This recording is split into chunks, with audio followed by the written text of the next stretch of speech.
I thanked my boss for the $2,000 bonus that showed up in my account. He closed his office door, sat down slowly, and said, "That bonus was $95,000. Someone has been skimming your payroll for months." The fluorescent lights in Michael Brennan's office suddenly felt harsh, like I was being questioned. I had walked in at 3:45 p.m. on a Friday, expecting a quick thank you exchange before the weekend. Instead, my boss, the regional director of operations at TechFlow Solutions, looked at me with an expression I had never seen before. It wasn't anger or disappointment. It was worse, pity mixed with controlled fury. His hand rested on the mouse, frozen over whatever was on his screen. The click of the door behind me sounded final. I laughed because what else do you do when you hear something so extreme your mind can't process it? "What? No, the bonus was $2,000. I saw it in my account this morning. I came to thank you." My voice sounded unfamiliar, too sharp, too defensive. Michael didn't smile. He turned his monitor toward me. The payroll summary showed my name at the top, employee ID 4729, hire date January 2019. The bonus line read, "Performance bonus Q1 2024, $95,000, approved by M. Brennan. Processed March 28, 2024. Net deposit after taxes, $61,340. My stomach dropped. I had received $1,287 after taxes, consistent with a $2,000 bonus, not $95,000. The numbers on the screen blurred and then sharpened again. "That's not possible," I said, steadying myself against his desk. "I only got $2,000. Check my bank account. I can show you." I pulled out my phone, hands shaking, and opened my banking app. The deposit from TechFlow Payroll dated March 28th showed exactly $1,287. I turned the screen toward him. "I know what you received," Michael said quietly. "That's the issue. You should have received $61,000. Someone intercepted the difference. Someone with access to our payroll system has been redirecting parts of your compensation to another account." He opened another window, a transaction log I barely understood. "I found this 2 hours ago while reviewing our quarterly financials.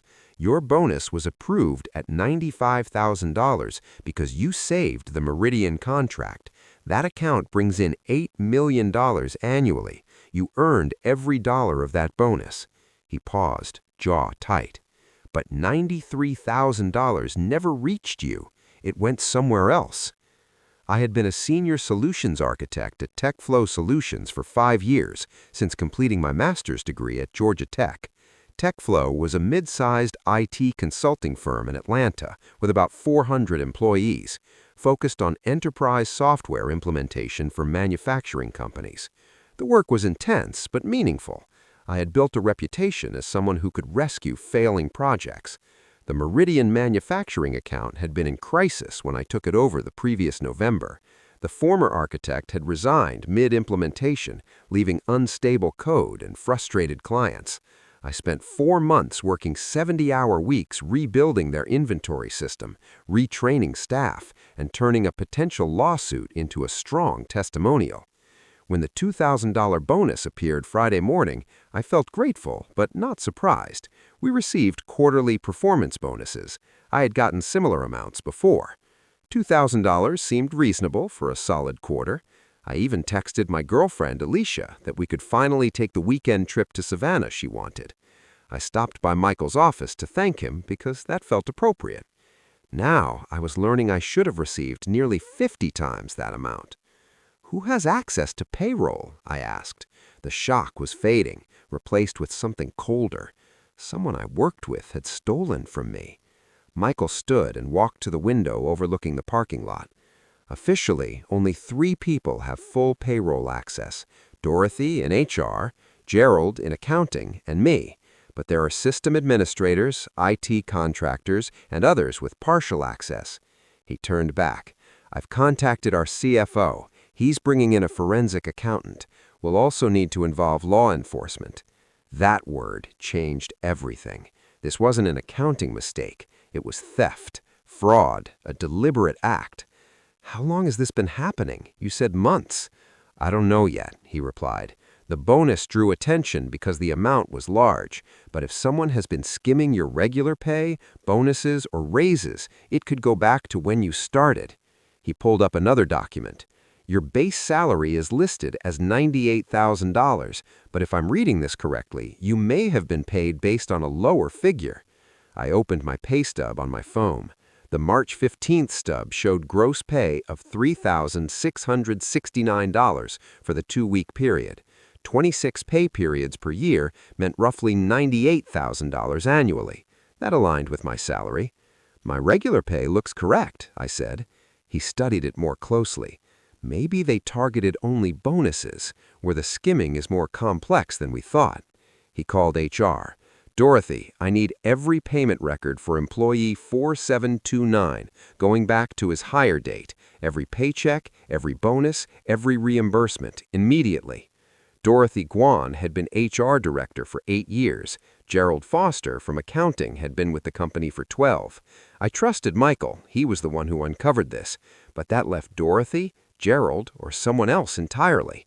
Within 3 hours, Michael's office became a command center. Dorothy arrived with printed payroll files, visibly concerned. Gerald joined shortly after. The CFO, Thomas Whitmore, drove in from Buckhead at 6:30 p.m., carrying a laptop and a serious expression. We compared company payout records with my actual deposits. The results were worse than I expected. Gerald reviewed historical data carefully. Your salary was increased to $98,000 in January 2023, he pointed to the approval form, but your deposits reflect an $82,000 salary. He showed me the breakdown. Each paycheck had been short by about $600. Over 26 pay periods, that was $15,600 annually. Over 15 months, roughly $19,500. Then the bonuses.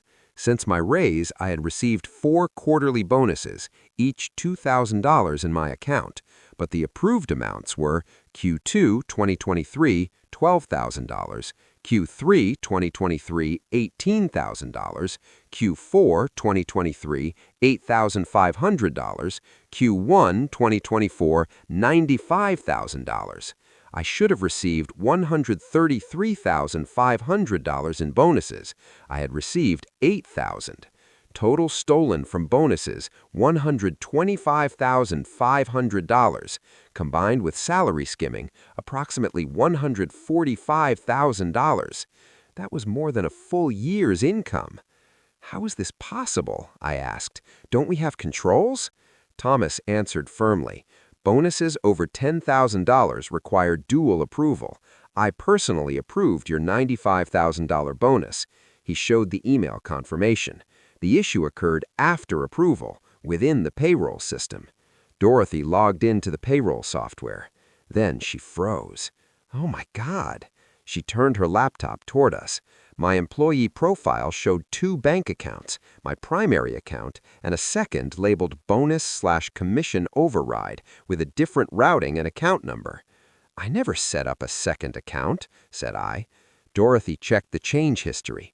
February 12, 2023, modified by user D.Guan. That was her user ID. I didn't do this, she said, pale. Either she was lying or someone used her credentials. Michael ended speculation. A forensic accountant would begin Monday. All payroll-related actions would be documented and preserved. Afterwards, Thomas told me I needed to file a police report.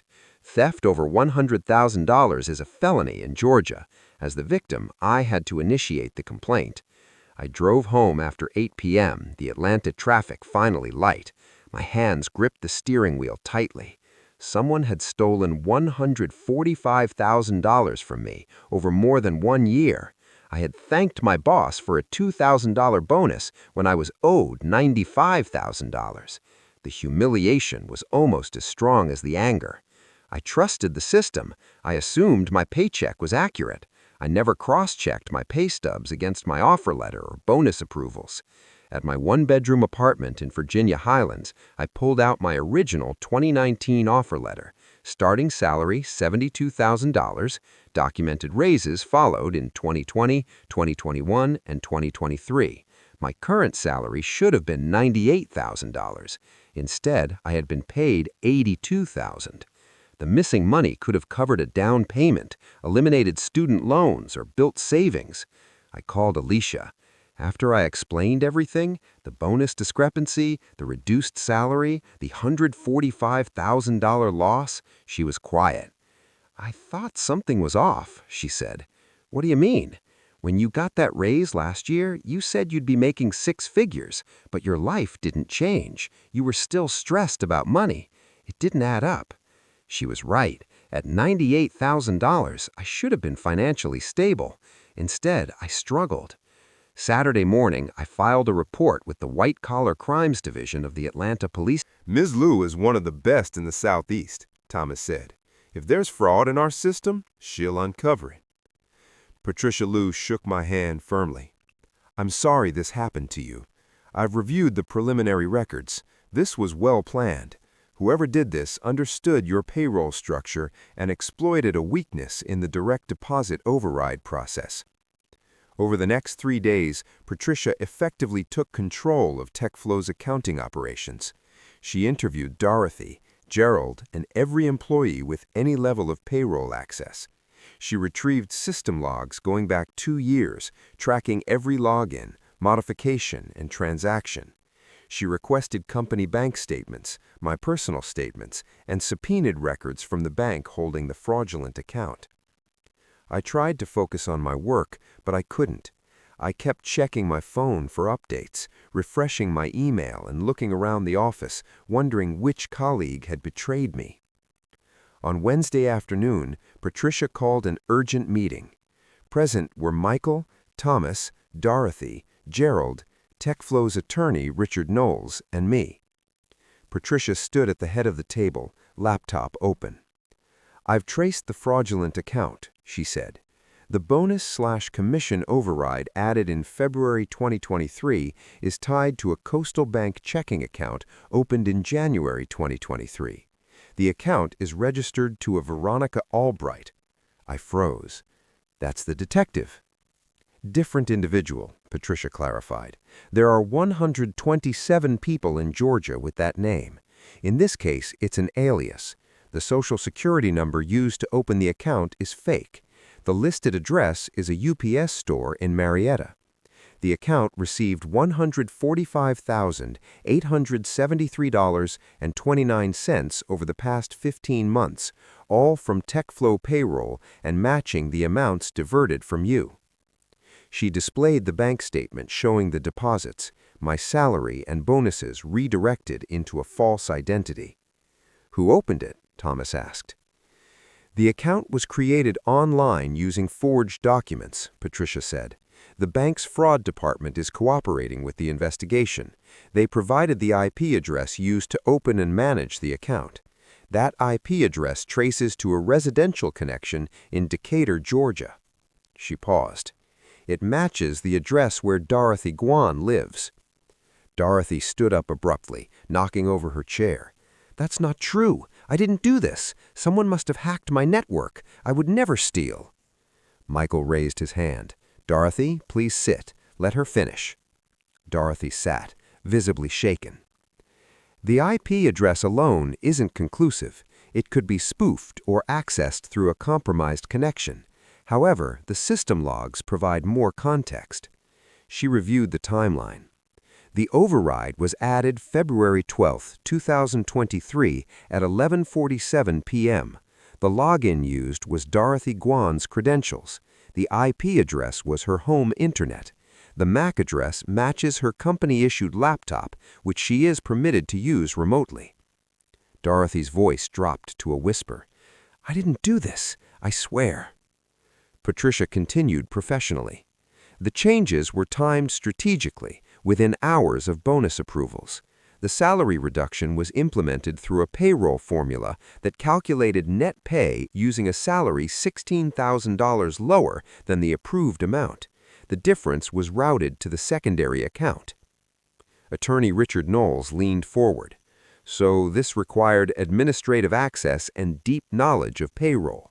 Yes, Patricia confirmed. Only 3 individuals have that level of access: Dorothy Guan, Gerald Foster, and Michael Brennan. She summarized the access logs. Gerald's activity during the relevant periods shows no suspicious entries. His IP addresses are consistent with the office or his home in Alpharetta. Michael's access reflects executive review only, no profile modifications. She looked directly at Dorothy. Dorothy's account shows the specific changes that enabled the diversion. The evidence was serious. Dorothy was openly crying. "I don't understand. Why would I do this? I earn $65,000 a year. I'm not in financial trouble." Thomas responded evenly. "Bank records show $145,000 in deposits tied to accounts associated with your address." Dorothy looked confused. "I don't have that money. Check my accounts. I live paycheck to paycheck." That shifted the tone of the room. Patricia reviewed additional records. Dorothy's primary checking account at Bank of America shows biweekly payroll deposits of approximately $2,200, consistent with her salary. There are no unexplained deposits or large transfers. She opened another file. However, using her home address, I identified 2 additional accounts: the Coastal Bank account under the alias Veronica Albright, and a 3rd account at SunTrust, opened in February 2023 with Dorothy's name, with a Social Security number containing a 1-digit error. Silence followed. Thomas spoke first. "So someone opened an account in Dorothy's name?" "Yes," Patricia confirmed. The SunTrust account received wire transfers totaling $82,000 from the Coastal Bank alias account. The pattern is TechFlow payroll to Coastal Bank alias account, then to SunTrust account in Dorothy's name, followed by cash withdrawals. She looked at Dorothy. "Have you been making large cash withdrawals?" "I don't even have a SunTrust account. I've only banked with Bank of America for 15 years. Michael exhaled slowly. Either Dorothy is executing an extremely calculated fraud while denying it, or someone is deliberately framing her. Patricia removed her glasses briefly. "I considered both scenarios. Then I reviewed ATM surveillance footage." She played a video from a Shell station in Decatur. A person withdrew $800 from the SunTrust account. The individual wore a baseball cap and sunglasses. "Notice the height," Patricia said, "approximately 5'10" inches. Dorothy is 5'4". Another video from a Kroger parking lot, a third from a Texaco station. In one clip, the individual's hand was visible, larger, with a wedding ring. Dorothy stared at the screen. "Is that Frank?" she asked quietly. Patricia did not respond immediately. She played another clip. This time, the individual briefly removed the cap while entering a vehicle. The face was partially visible. It appeared to be Frank Guan, Dorothy's husband. Dorothy covered her mouth. "No, we've been married 19 years. He wouldn't do this." Thomas asked directly, "Where does Frank work?" "He's a software engineer at DataCore Solutions, makes $90,000 a year." Patricia reviewed employment records. Frank Guan was laid off from DataCore in November 2022. He collected unemployment through April 2023. There is no record of employment after that. Dorothy shook her head. "That's not possible. He leaves for work every day." Michael spoke carefully. "Dorothy, when did Frank learn about your payroll access?" "He helped me set up my laptop at home during COVID. He's good with technology. He showed me how to use the VPN." "Did he know your login credentials?" She hesitated, then nodded. "We share passwords. We always have." The situation was becoming clear. Frank Guan, unemployed since late 2022, had access to his wife's payroll credentials. He understood systems. He created a fraudulent bank account under an alias, added it to My Employee profile, implemented a reduced salary calculation, and redirected $145,000 over 15 months. Then, he transferred the funds to a second account opened in Dorothy's name with altered identification, withdrew the money cash, and structured the trail to implicate her. If the scheme had gone undetected, Dorothy would have appeared responsible. With Detective Albright monitoring the call remotely, Dorothy phoned Frank from the conference room. Patricia recorded the conversation. "Frank, where are you right now?" she asked. "At work. Why?" he replied calmly. "What's the address of your office? I need to send something." There was a pause. "Why are you asking?" Dorothy's voice steadied. "Because I'm in a conference room with my boss, our CFO, a forensic accountant, and a detective who is preparing to issue a warrant for your arrest." They have bank records, surveillance footage, and system logs showing you used my credentials to steal from the company, Dorothy said steadily. So I'll ask again, where are you? The silence stretched for several seconds, then Frank spoke, his tone no longer casual. "I'm at home. I've been home all day. I haven't worked in 6 months. Dorothy, you know that." Her confusion was real. "No, you leave every morning." "I leave because I can't sit at home unemployed. I go to coffee shops, libraries, anywhere. I've been trying to figure out how to tell you I lost my job, that we can't afford the mortgage on your salary alone." He paused.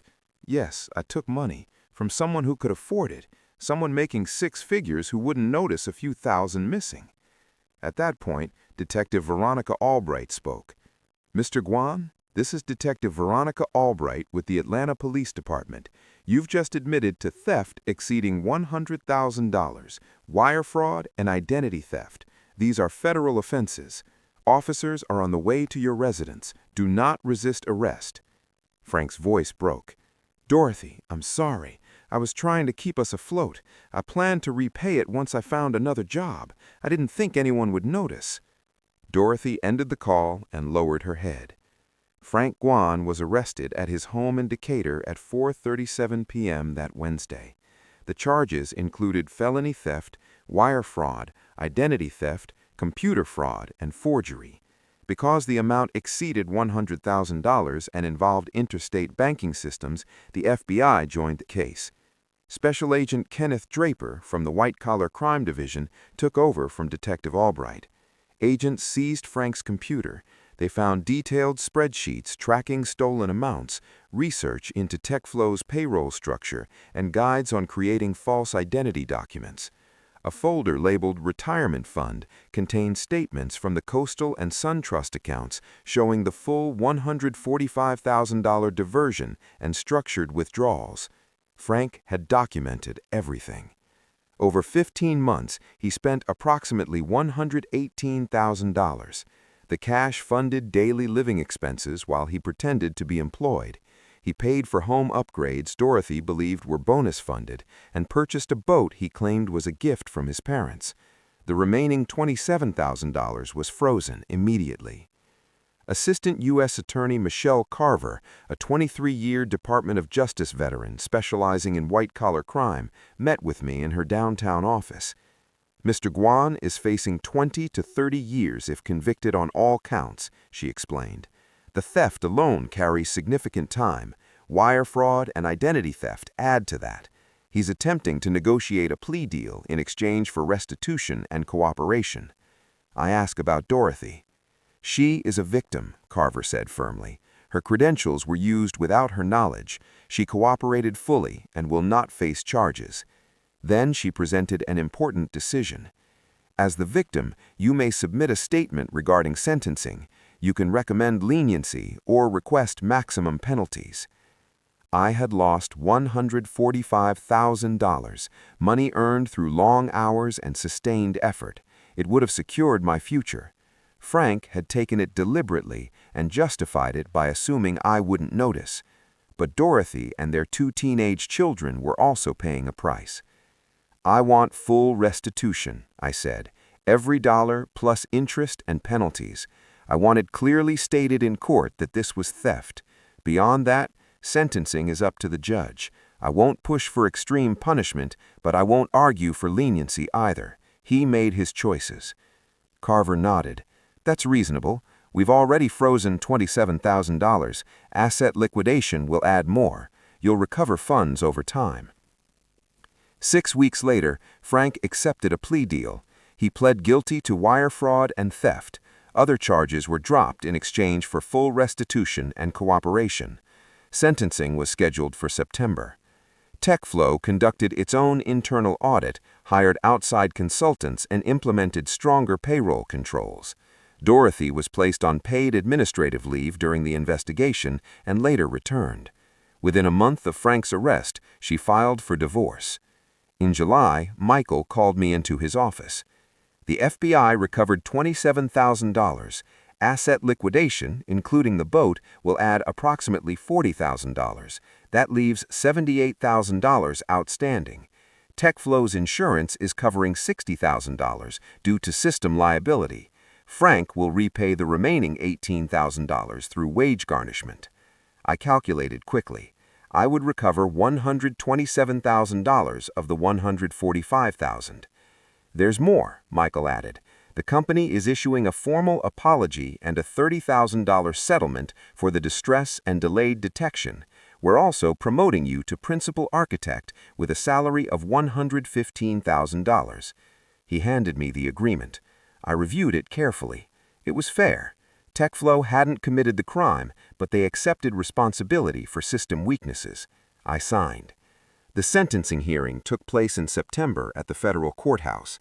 Judge Leonard Harper, a 32-year veteran of the bench, reviewed the case. Frank's attorney cited financial hardship and expressed remorse.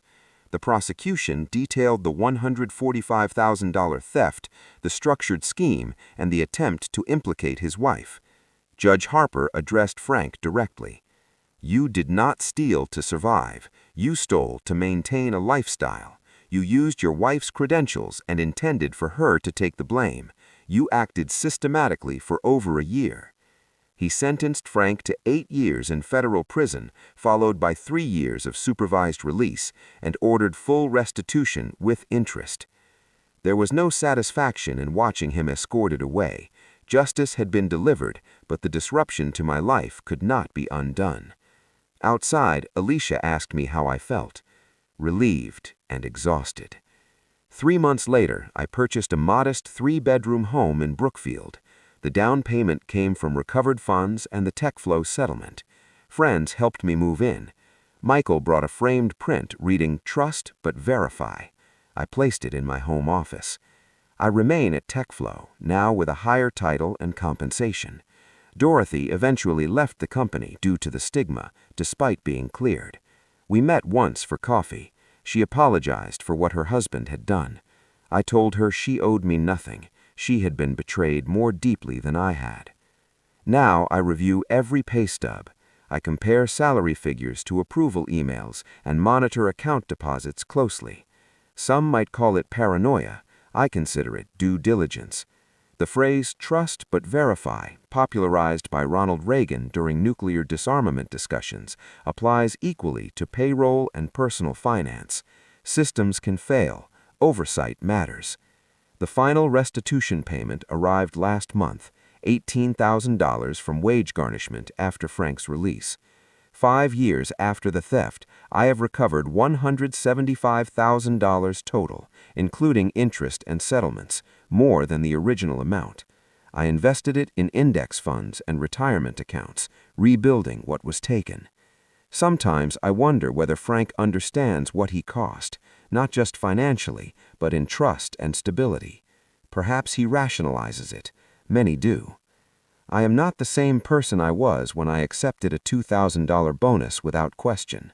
Now I verify documentation and question discrepancies immediately. Awareness is not cynicism, it is responsibility. I also learned something else. When fraud occurs, systems exist to correct it. Investigations are slow and imperfect, but accountability is possible. Frank lost 8 years, his career and his marriage. Dorothy lost her peace of mind. I recovered my losses and gained perspective. About a year ago, I ran into Dorothy at a Starbucks in Midtown while she was visiting for her son's graduation. She said Frank had written from prison asking for forgiveness. She never replied. Some betrayals, she told me, are too fundamental to forgive. I understood. If you made it this far, thank you for listening.